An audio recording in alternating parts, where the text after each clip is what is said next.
Good day and welcome.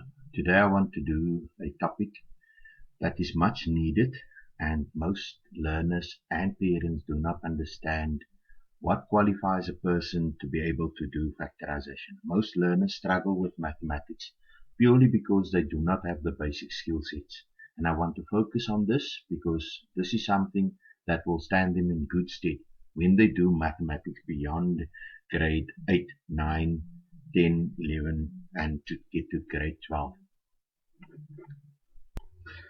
Yes, in primary school a few things are covered and certain things are not consolidated to the extent that they need them when they get to high school.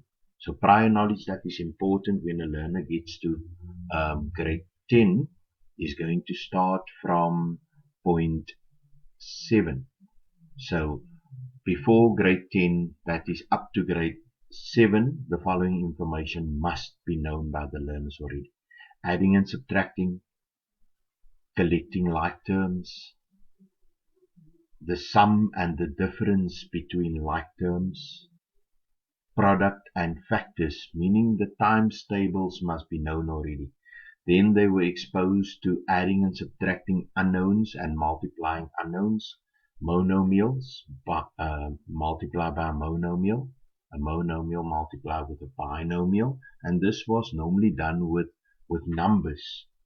When they get to grade 10, then they start multiplying a monomial with a trinomial, but it's not limited to, but it can already be started in grade 8, where a monomial is multiplied by a trinomial. Now the learner gets to grade 8 and 9, and the learner is exposed to more monomial multiply with a monomial multiply with a binomial multiply with a trinomial, binomial multiply with a binomial, and in grade 9 they are exposed to, for the first time, the difference of squares.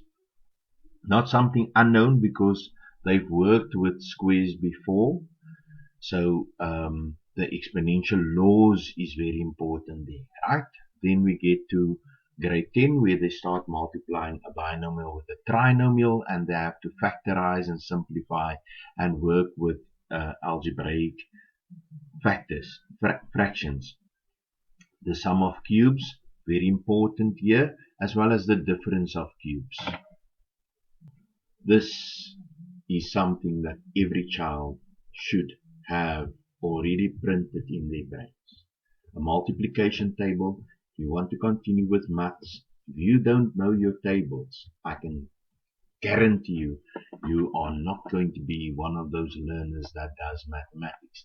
One example of such, if you can ask your child to give you the answer of 6 multiplied by 7, there's 6 multiplied by 7 gives an answer of 42. If they did not respond immediately with the answer 42, they don't know their tables. You can ask them any table in the 7 times table, or you can ask them anything in the 9 times table, or over here, any number multiplied by 9. And if they don't give the answer immediately, you know that your child does have a problem with number skills. Now we get to squares and cubes. Your child should know what a square means. A square has got 4 sides that are equal. So to get the area of a square, it's side times side.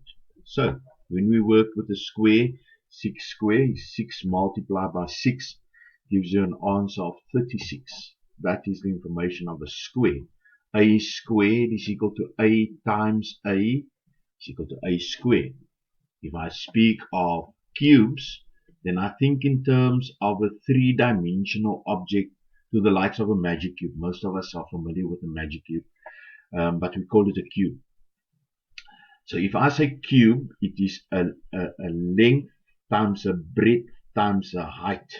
So it's a side times a side times a side. So if I say 6 cubed, then I must know 6 multiplied by 6 multiplied by 6.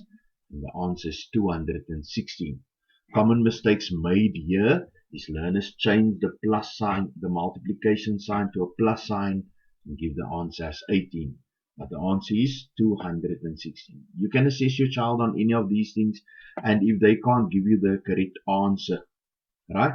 Then you know that your child struggles with the basics of mathematics. So there's no way that you can scaffold and build more things if the basics are not there. Foundation is not there of a house, then you cannot build.